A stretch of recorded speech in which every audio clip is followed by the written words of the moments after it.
Hello. Hi. My name is Mary Jane, also known as cannabis sativa, pot, weed, and hemp. I am what your parents used to place in white sheets of paper. No, not notebook paper, joint paper. Yes, I'm pretty popular. My body can transform into many forms where I am typically the color green, like the Grinch. I am the present hidden under the tree. I bet most of you in this room have tried to make a whore out of me, but I have simply pimped you into choosing my 3 leaves over the Trinity. My scent is a mix of Christmas trees on fire and overcooked over Redenbacher.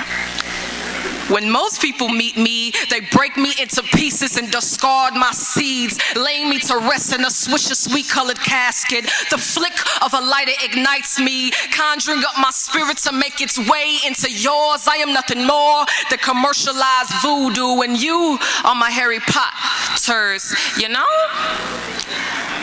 I'm sort of an activist.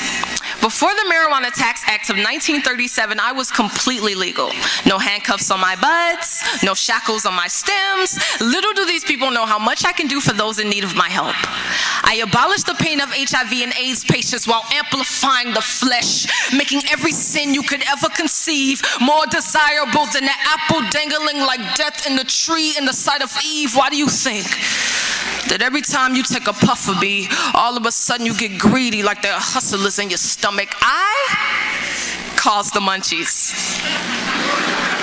Everybody loves the munchies, even though the munchies is just a cute word for gluttony. I am better at feeding you sin than Satan is. Hey, it's also been said that I can help those with glaucoma. Everybody has the right to see, right?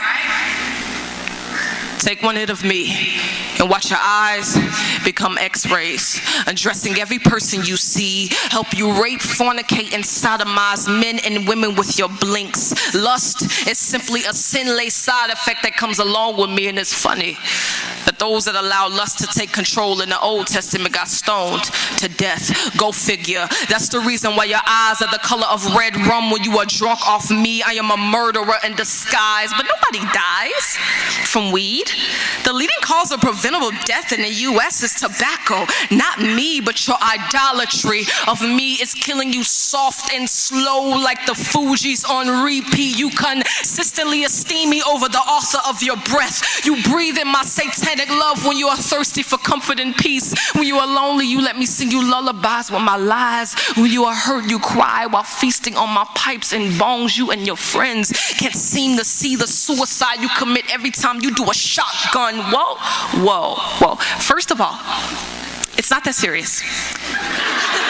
Second of all, if I am legalized, I can save the government up to $10 to $15 billion a year. First of all, it's eternally serious. Second of all, let's do the math. God is eternal, infinite, meaning he never had a beginning, he has no end. There is no number to be ascribed to him. God is holy, man is not. Sin is a direct slap in the face of God in which he created to honor him. Every puff, pass is storing up immeasurable wrath on the head of the transgressor. Hypothetically speaking, let's say every sin costs $1 million. I tend to produce lust, greed, hate, pride, idolatry, laziness, sexual immorality, munchies, gluttony, and every person I come in contact with, literally. That would mean that for every joint or pipe or bong smoked, you reckon in $9 million a high. If you to smoke a blunt a day for 365 days, you would end up making $3,285 million in sin a year for every year you are with me against a holy, infinite, and righteous God, in which you would be expected to pay for on Judgment Day. You cannot afford to love me.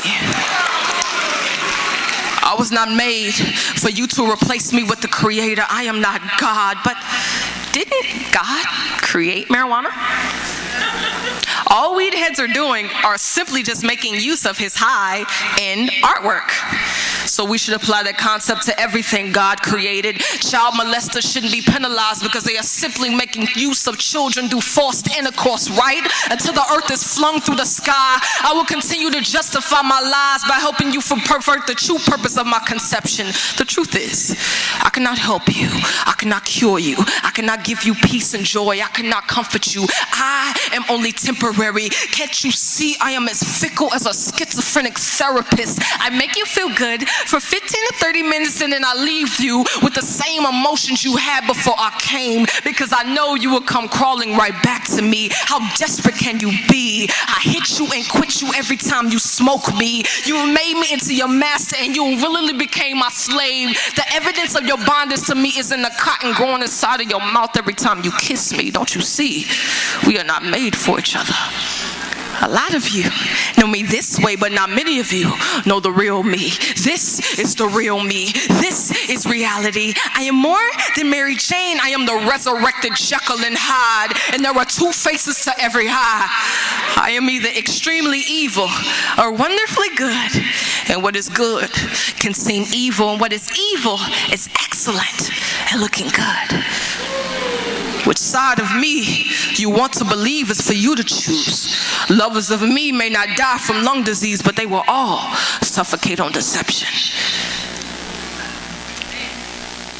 This has been a PSA announcement from Mary Jane, and I hope I have officially blown your high. You really get alone, and you gon' hate it, but I had to let you know that in the end we all gon' die. Can't escape it if you try. I know your life is up, but